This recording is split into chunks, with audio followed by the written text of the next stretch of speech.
भाग करेंगे, 4 दूनी 8, इससे करा 214 और 2 दूनी 4, 72/4 मल्टीप्लाई में 10 किलोग्राम। 4 को से भाग करेंगे कितनी बार में जाएगा? 18 डिवाइड बाय 10, मतलब कितना किलो आ गया? 1.8 किलो। अपना आंसर क्या आ गया? Option number D. आगे समझ। ऐसे सारे क्वेश्चन है लिमिटिंग रिएजेंट के, वो तो प्रैक्टिस के हो गए क्वेश्चन सारे जितने भी हैं। एक आध और कर लेते हैं बस। ये रहा एक और क्वेश्चन। क्या दिया है? CH4 है, ऑक्सीजन से रिएक्ट करता है, क्या बनाता है? H2O। सबसे पहले क्या करेंगे? बैलेंस करेंगे। बैलेंस कर लिया।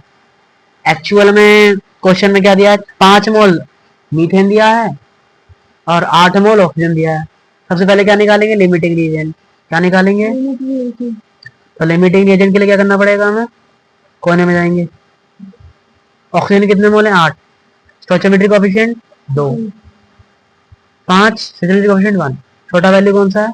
4 वाला। ये तो सब करा हुआ है अभी। तो वैल्यू कौन सी छोटी है? सारी कैलकुलेशन किससे करेंगे? ऑक्सीजन से। बाकी होमवर्क के लिए, क्योंकि मैंने अभी करवा दिया था, सेम है। आगे समझ। अब हम समझेंगे कि कोई अगर जो एक्सेस में बच गया है, जो रिएजेंट किसमें बच गया है, तो उसकी मात्रा कैसे निकाली जाएगी? क्या उसकी मात्रा? उसको समझने का ट्राई कर रहे हैं। क्या कर रहे हैं? Analysis of left axis reagent. क्या? अब मीथेन का एनालाइज कर रहे हैं। मीथेन एक्स्ट्रा मात्रा में था, तो वो कितना एक्स्ट्रा बच गया, हमें ये पता करना, यही पता करना। और पूरा रिएक्शन ये है। 1 मोल कितने से रिएक्ट करता है? 2 मोल ऑक्सीजन से। क्या लिखेंगे? 2 मोल ऑफ ऑक्सीजन रिएक्ट करता है हाइड्रोकार्बन से। एक्चुअल में कितने दिए हैं ऑक्सीजन के मोल? तो किससे मल्टीप्लाई करना पड़ेगा? 8 से मल्टीप्लाई करना पड़ेगा। 8 बनाना है। इसका मतलब मीथेन कितने मोल खर्च हो गए? लेकिन क्वेश्चन में कितने मोल दिए थे? 5। लेकिन कितने खर्च हो गए? तो कितने मोल बचे? बस तो यही काम करते हैं। आगे आंसर। तो बस इतना सा समझाना था। आगे समझ।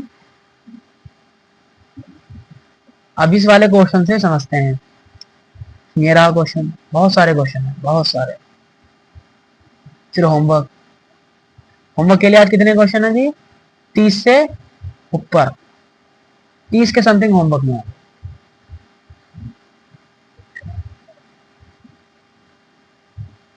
यह question, an amount of 0.3 mole of SrCl3 is mixed with 0.2 mole of K3PO4। क्या? कह रहा है कि मैक्सिमम मोल बताइए किसके? KCl के।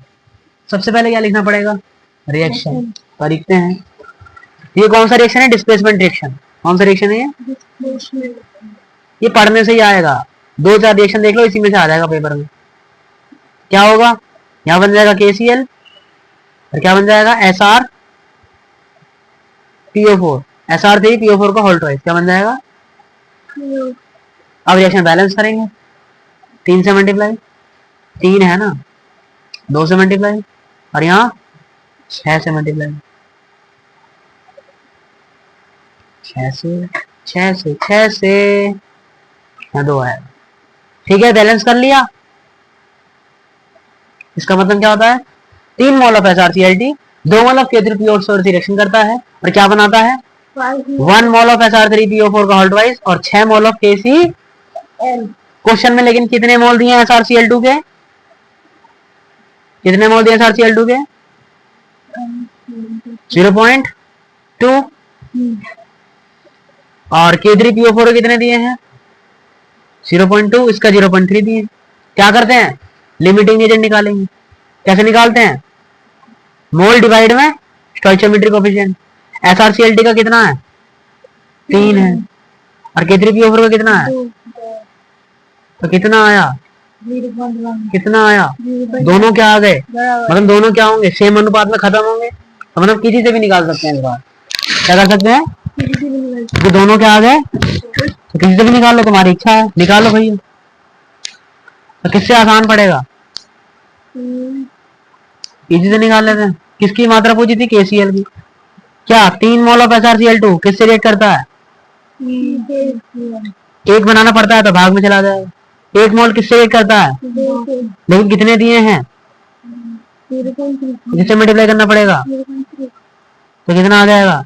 इसका मतलब KCl की वैल्यू क्या आ गई? अगर मैं इससे निकालूंगा ना तो भी मेरा आंसर क्या आएगा? सेम ही आया। करके देख लेते हैं। 2 mole of KCl4, 6 mole of KCl, एक बनाएंगे, 3 आ गया। अब इसकी मल्टीप्लाई अभी भी कितना आ रहा है? 0.6। अगर लिमिटिंग रिएजेंट की वैल्यू दोनों में बराबर आ जाए तो किसी से भी निकालो आंसर क्या आता है? सेम ही आता है। आगे समझ। अब हम समझते हैं सीक्वेंशियल रिएक्शन। क्या? सीक्वेंशियल रिएक्शन का मतलब है एक के बाद एक। क्या? पहले A प्लस D से C बनेगा, फिर C D से रिएक्ट करके क्या बनाएगा? E बनाएगा, फिर E F से रिएक्शन करके क्या बनाएगा? G बनाएगा। तो ये क्या है? स्टेप रिएक्शन है। क्या है? जब तक C नहीं बनेगा तब तक E नहीं बनेगा, और जब तक E नहीं बनेगा तब तक रिएक्शन कंप्लीट। तो ये कैसा रिएक्शन हो गया? सीक्वेंशियल रिएक्शन हो गया। क्या हो गया? तो ऐसी रिएक्शन में अगर हमें मोल कैलकुलेट करने को आ जाए तो कैसे करेंगे? तो हम ये सीख रहे हैं। तो कैसे कैलकुलेट करेंगे जरा देखते हैं। ये रहा, मान लीजिए ये दिया है, ठीक है, ये दिया था। सबसे पहले क्या निकालेंगे? Limiting reagent. क्या निकालेंगे? कैसे निकालते हैं लिमिटिंग रिएजेंट? ए का कितना मोल दिया क्वेश्चन में? 5। और बी का कितना मोल दिया क्वेश्चन में? 4। बी का मोल 4 दिया है। कितना दिया है? 4। तो क्या करेंगे? लिमिटिंग रिएजेंट निकालेंगे। सबसे पहले क्या निकालेंगे? तो वो पूरा रिएक्शन, पूरा क्वेश्चन लिख देते हैं। 2A प्लस बी से बन रहा है 3C। उसके बाद क्वेश्चन कहता है कि 2C प्लस 7D क्या बनाता है? 7E। इसका वैल्यू दिया है क्वेश्चन में? नहीं पता, इसका वैल्यू नहीं दिया। इसका वैल्यू कितना दिया है? 8 मोल। और किसका मोल पूछा है? सी का। तो सबसे पहले हमें किसके मोल पता करने पड़ेंगे? सी के। और सी के मोल कहां से मिलेंगे? तो इसी को बोलते हैं सीक्वेंशियल रिएक्शन। तो ऐसे केस में कैसे सॉल्व करेंगे? सबसे पहले क्या निकालेंगे? Limiting reagent. कैसे निकालते हैं? A का दिया है 5/2, B का दिया है 4/1। कितना आएगा? छोटा वैल्यू कौन सा है? ये होगा छोटा वैल्यू, मतलब लिमिटिंग रिएजेंट। सारी कैलकुलेशन किससे करेंगे? तो 2A से क्या बनता है? लेकिन यहाँ कितना चाहिए? तो कितना आ गया? 3/2। लेकिन कितना मोल दिया है? तो किससे मल्टीप्लाई करेंगे? तो सी के कितने मोल आ गए?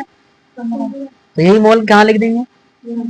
अब बनाएंगे लिमिटिंग रिएजेंट। कोने में जाएंगे, 15/2 और डिवाइड बाय 2। सेम यहाँ 7 और डिवाइड बाय 8। छोटी वैल्यू कौन सी है? भाग करके देख लेंगे। छोटी वैल्यू कौन सी आती है?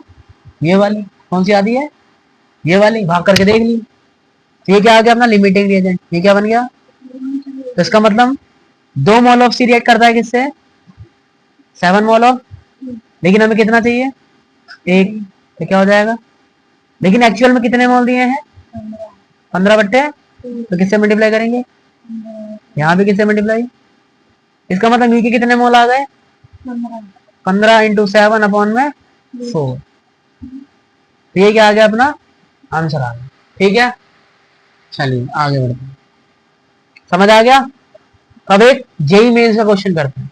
किसका क्वेश्चन करते हैं? उसके बाद अपनी आधी क्लास खत्म।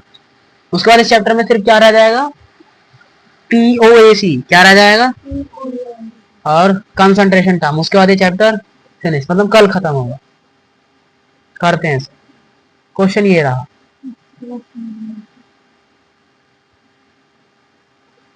XYZ3। ठीक है, एक्स के कितने मोल दिए क्वेश्चन में? वाई के कितने दिए हैं? एक्स एंड वाई पे 0.04 मोल ऑफ जेड गिव्स। अच्छा, इसका 1 मोल है, इसका 1 मोल और इसका 0.5 mole. Given atomic masses of x Y Z are 10, 20, 30। इसका एटॉमिक मास 10 है, इसका 20 है, इसका। क्वेश्चन में क्या बोला है? The yield of XYZ3। अरे इसका मास पूछा है। क्या पूछा इसका? मास। तो हमें क्या निकालना पड़ेगा? सबसे पहले मोल, फिर किससे मल्टीप्लाई कर देंगे? Molar mass. अब molar mass X Y Z का निकाल सकते हैं कि तीनों का वैल्यू में दे दिया। ये मोलर मास है, कोने में जाएंगे। एक्स का कितना मोल दिया है? 1। स्टोइचियोमेट्रिक कोएफिशिएंट भी कितना है? 1। वाई का 1 1, जेड का 3 3, ये 0.5 है ना। छोटी वाली किस में आएगी? इसी में आएगी। मतलब जेड क्या हो गया? सारी कैलकुलेशन कैसे करेंगे? इसका मतलब क्या हुआ? 3z 1 मोल ऑफ क्या बनाता है? लेकिन हमें कितना चाहिए? 1 मोल। तो कितना mole of x Y z 3 आ गया? 1/, लेकिन एक्चुअल में कितने मोल दिए जेड के? किससे मल्टीप्लाई? किससे मल्टीप्लाई? तो एक्स वाई जेड 3 की वैल्यू कितनी आ गई? ये क्या आ गए? मोल्स आ गए। अब किससे मल्टीप्लाई कर देंगे? मोलर मास से, ताकि वेट निकल जाए। तो मोलर मास कैसे निकालेंगे? एक्स का वेट कितना दिया है? वाई का वेट? जेड का वेट? 1 का 3 का 90, प्लस करेंगे 90 में 110 और 10 120 गुणा भाग, तो कितना वेट आ गया? 20 ग्राम। कितना आ गया? 20 ग्राम। कितना वेट आ गया? 20 ग्राम। आगे समझ?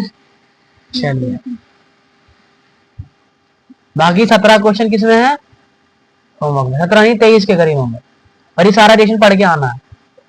कह रहे थे कि रिएक्शन याद नहीं, समझ नहीं आ रहा, तो सारी रिएक्शन किसमें डाल दिए? पीडीएफ में डाल दिए। वो सारी रिएक्शन जाके पीडीएफ में से स्कैनिंग कर लेनी है, पढ़ लेना है। ठीक है।